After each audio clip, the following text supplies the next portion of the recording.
CM Revanth Reddy మీద మాజీ మంత్రి హరీష్ రావు తీవ్ర విమర్శలు చేశారు.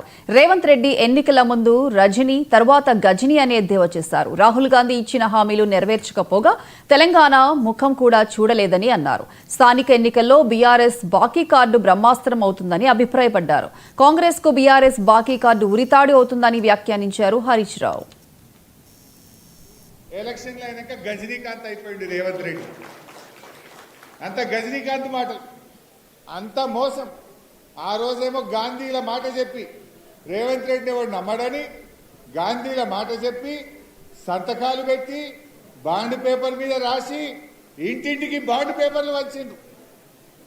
ఓ దిక్కు రేవంత్ రెడ్డి సంతకం, ఇంకో దిక్కు బట్టి విక్రమార్క సంతకం, చెరొక్క దిక్కు సంతకం పెట్టి బాండ్ పేపర్లు వంచి ఇవాళ 100 రోజుల్లో ఇస్తామని చెప్పి 700 రోజులైనా కూడా ఆ బాండ్ పేపర్ పట్టలేకుండా నీకింది.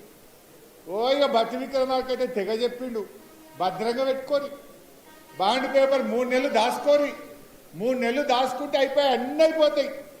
దీనికి మేము అసెంబ్లీలో చట్టబద్ధత తెస్తామన్నాడు రాహుల్ గాంధీ. మరి అడవే చట్టబద్ధత?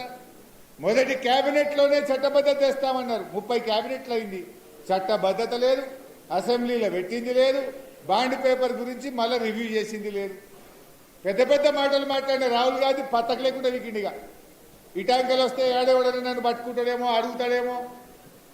4,000 పింఛనేమా, 15,000 రైతు బంధు ఎడవా, ఆడపిల్లల స్కూటీలు ఎక్కడవా, అవతాత 4,000 పింఛన్ ఎక్కడవా అని ఎవడన్నా అడుగుతాడేమో అని రాహుల్ గాంధీ తెలంగాణ ముఖం కూడా చుట్టలేడు. మరి నువ్వు ఆనాడు నాది గ్యారంటీ అన్నావు కదా రాహుల్ గాంధీ. రేవంత్ రెడ్డి ఎవడు నమ్మటట్లేడు, వీడు దొంగ నోట్ల కేసున్నాడు, ఈ రేవంత్ రెడ్డి ఎవడు నమ్మడని రాహుల్ గాంధీ వచ్చి నమ్మబలికిండు.